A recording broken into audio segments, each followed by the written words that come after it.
What's going on, people? We are Tottenham TV here, back here, match preview, second game back, West Ham at home. Slav, how are you feeling about this one? Buzzing, football is back, we had Spurs back on Friday night, slightly more positive than I'm sure we all thought, and yeah, let's get into it.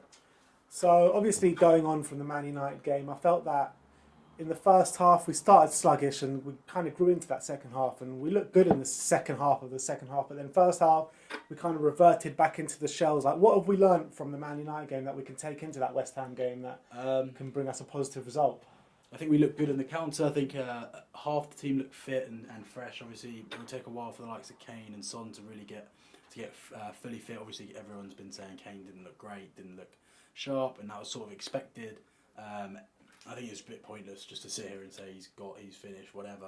It happens every time. He'll come back eventually and score goals. I think he usually takes about 2-3 games to get back into it. So I think obviously after watching West Ham as well on the weekend, they looked very poor, and I think this game is really ours for the taking if we can get on the front foot, get at them early, and take control of the game. Do you think if we have like a similar performance to the one that United will win this game?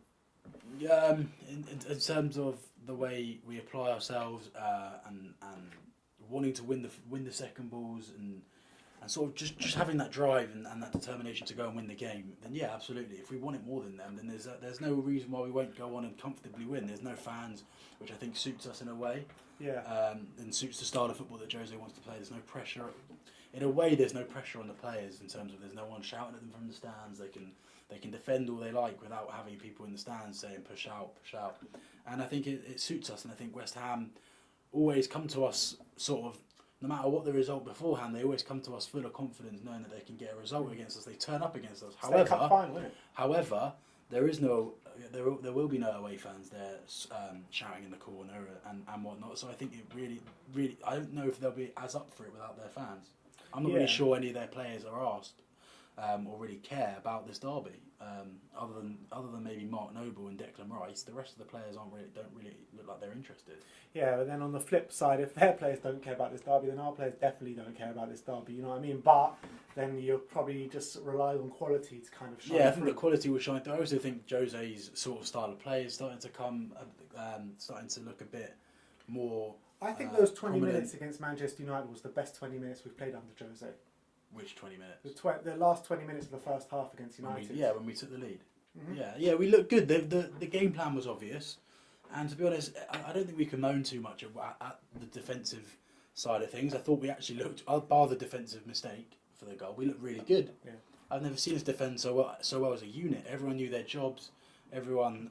Dyer's best performance in a long time. Yeah, and they're a good. It's not like we played a lower sided table team. We played Man United, and it was a good result. And Pogba was playing, Fernandes played, Martial, Rashford, Igalo. They all played, and I thought they all stood up really well. Do you think that moving into this game, you got to look at Jose Mourinho a bit more, because his in-game management against Man United was pretty poor. I thought he should have made a lot more changes. Kind of reacted to the way Oli was changing the game in that second half. Do you kind of look at him and think and ask for more? I think it's difficult. Only he knows how fresh each player is, how much each player can sort of play. So I can't sit here and say this player should have played, that player should have played, because I don't know what their fitness levels are. Of course, Ndombele was the one that should have come on to try and change it, but we've seen this season he's not known for his defending. So if we brought Ndombele on into that centre midfield role, it sort of gives the likes of Pogba and Fernandes a lot of space between. Not that they didn't have it already. No, but between the midfield and the defence, and so I'm not really too sure. But it's where Jose earns his money, and when it comes to defending, so I'm winning. Yeah, I guess if it wasn't for a sloppy mistake, I know it was a soft penalty away, but it was still a sloppy mistake. It was a penalty. But in terms of the West Ham game, is there any personnel you would change? Would you stick with the Dyer and Sanchez centre-back partnership? I don't think either of them deserve to be dropped. I don't think Sanchez really put a foot wrong. Well, I think he was dodgy in the first 5-10 minutes. Yeah. It's about getting your sharpness back. And from then on, I thought he did his job all right. And Eric Dyer, like you said, was excellent for 90% of the game. So I don't think either of them deserve to be dropped.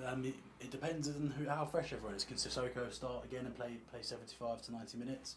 I don't know. Maybe Gio could come back in, but again, who do you drop? Dele as well to come back? I would drop Lamela, to be honest. I know everyone's saying Lamela had a good game and everything, but he's just very frustrating in terms of I thought he end had a product. good game, but I also think he might get a bit more space in this game against a team that aren't as good as defending as Man United. Well, if he's going to get more space, imagine what Gio Lo Celso could do Exactly, with that space. or Ndombele or But whoever. what I'm talking about with Lamela is he's great, but when it gets to the final third, an actual end product, it's so frustrating. Yeah. How many times could he have slipped someone through in that Man United game and we could be 2-3 up? It's sort of like that, just like turns around and tries to. And yeah, no, I understand, but I think Dele could come back in as well tomorrow. Dele as well. People forget about Dele. So we've got good options. So if we do make the right changes and the lineup's good, what scoreline are you going for? I think we really can win comfortably. I think like a 2-0, maybe 3-0.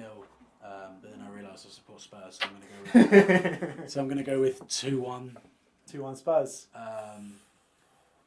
West Ham can't be as bad as they were on the weekend. They were walking against Wolves. I was watching that thinking, how is that acceptable? If there were fans, that was unacceptable.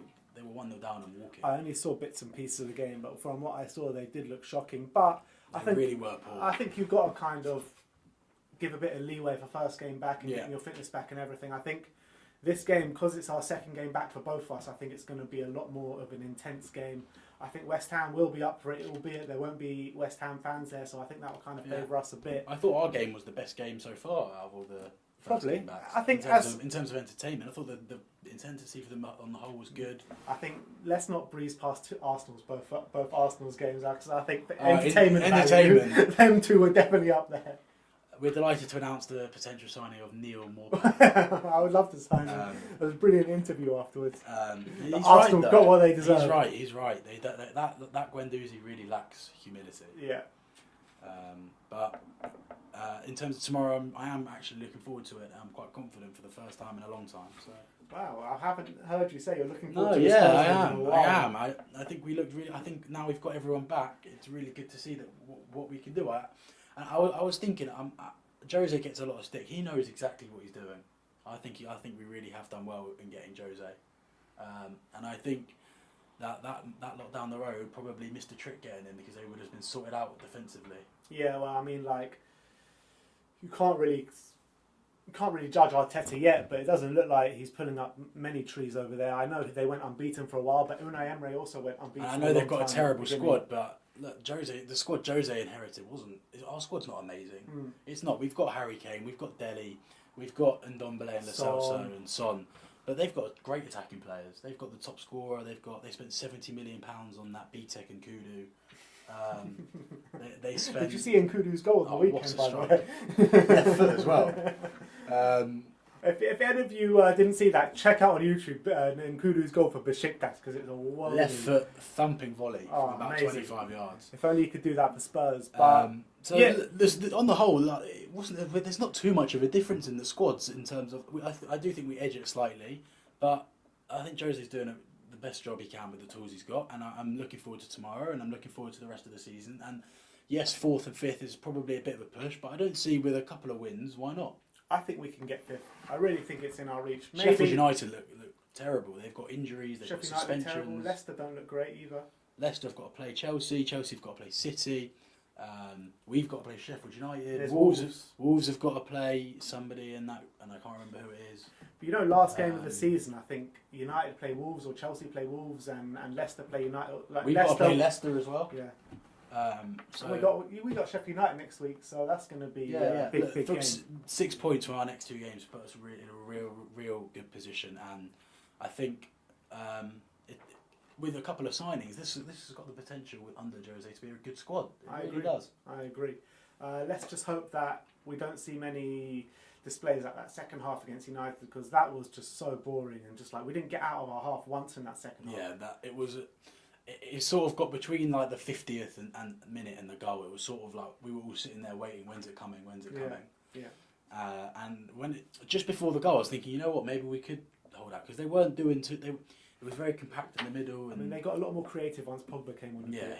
he really is special talent. Yeah. When he wants to be. Yeah. he turned it on sort of. I think the first thing he did was lose the ball and then sprint back and win it back off.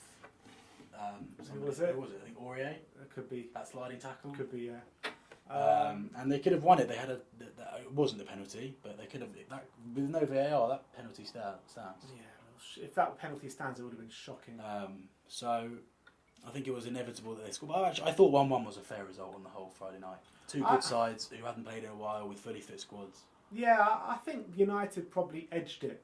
They probably edged it, but I think that we played a good 20 minutes. They were good. They were on top the rest of the time. We scored a good goal as well. I know everyone since the goal, everyone's been saying, "Oh, Maguire should have done this, De Gea should have done that," but no one's sort of said Stephen Bergwijn he's taken Harry Maguire for a walk. Yeah, exactly. Sat him down. Well, I saw a little compilation on YouTube of Harry Maguire's little showreel about how he lets players go past him. I really don't think Harry Maguire is that good. I really don't. I don't know, but I thought it was a really good goal from. It was a bit of positivity. Someone. That's what we've wanted at Spurs for a while. Someone to pick up the ball out wide and drive and use their pace, and that's what we've wanted from Nkudu, from Ng, all these wingers that we've brought that have not made it. Someone to pick up the ball, drive at them, take your man on, create something. The one thing I would say, I would like to ask more of Sonny and Kane against West Ham, because I think Sonny, he was good, but he drifted in and out of the game. His defensive work was actually really good, but attacking wise, he kind of ran out of steam. And Harry Kane was pretty anonymous, so I think that we need touches. Yeah, we need better attacking performances from Son and Kane, and obviously Bergwijn. What's going on with Lucas? I was literally just about to say we've got Lucas coming back as well. They said he was injured on Friday, so. All right, well there you have it. Slav's going 2-1. I'm going to go 3-1 Spurs. I'm really confident for this one. Like, subscribe, and comment below. Join us in our live watch along tomorrow and our live phone-in show after. So get involved and get your opinions heard. Like, subscribe, and comment below. And as always, come on, you Spurs.